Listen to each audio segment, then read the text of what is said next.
হাওড়ার বেরিলিয়াস পার্কে তৈরি হচ্ছে ভারতবর্ষের সর্বোচ্চ উঁচু টাওয়ার। হাওড়া পঞ্চদ্বীপ টাওয়ারটি তৈরি হলে সেটি দিল্লি ও মুম্বাইয়ের উঁচু টাওয়ারগুলোকে পেছনে ফেলে দেবে। আর এই টাওয়ারটির নাম পঞ্চদ্বীপ টাওয়ার।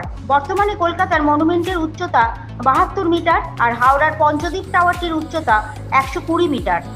120 মিটার এই টাওয়ারের বিশেষত্ব, এই টাওয়ারের উপরে থাকবে একটি ঘূর্ণায়মান রেস্তোরাঁ, যেখান থেকে হাওড়া, হুগলি ও কলকাতার দৃশ্য দেখা যাবে। থাকবে একটি ব্যাংকোয়েট হল। পর্যটকদের জন্য এখানে একেবারে শীর্ষে থাকবে টেলিস্কোপের ব্যবস্থা, যা দিয়ে হাওড়া, হুগলি, কলকাতা শহর দেখার সুবিধা করে দেওয়া হবে। টাওয়ারে ওপরে উঠতে পারবে। টাওয়ারে ওঠার জন্য দুটি অত্যাধুনিক লিফট থাকবে, যেগুলো একসঙ্গে 32 জন মানুষকে উপরে ওঠানামা করাতে পারবে। লিফটে মাত্র 40 সেকেন্ডে উপরে পৌঁছানো যাবে। এই পঞ্চদ্বীপ টাওয়ারের কর্ণধার রামরতন চৌধুরী তিনি জানান, এই পঞ্চদ্বীপ টাওয়ার নির্মাণ করতে 5 বছর সময় লেগেছে। 750 কোটি টাকা ব্যয় করে নির্মাণ করা হয়েছে এই টাওয়ারটি। পাশাপাশি রামরতন চৌধুরীর স্বপ্ন, এই টাওয়ার তিনি জানান বাঙালির শ্রেষ্ঠ উৎসব দুর্গা উৎসবের সময় বাঙালিদের উপহার দেবেন এই পঞ্চদ্বীপ টাওয়ারটি।